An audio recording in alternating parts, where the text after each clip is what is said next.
the pillager guards. He headed straight for the village gate, and living up to expectations, successfully hit the switch to open the gate. Outside the gate, a massive army of armed copper golems stood in perfect formation.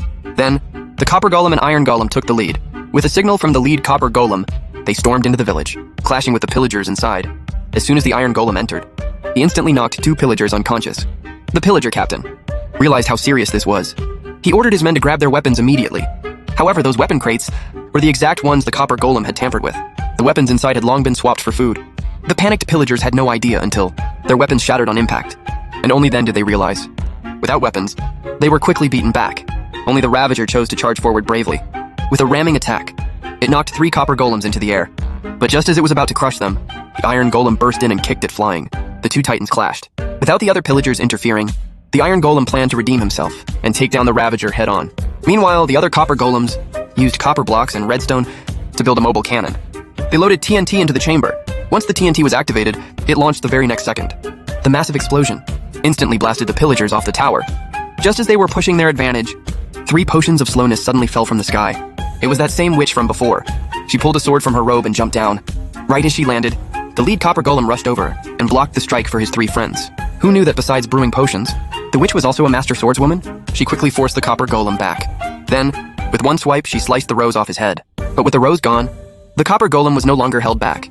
He used the lightning rod on his head as a weapon. Since it was part of his body, he wielded it perfectly, ultimately knocking the witch into the well behind her. After taking care of that, he picked up his rose and stuck it back on his head. On the other side, the fight between the iron golem and the Ravager had reached a fever pitch. They were evenly matched in strength, but the difference was the iron golem could use tools. Using a club in his hand, he knocked the Ravager out cold with just 2 hits.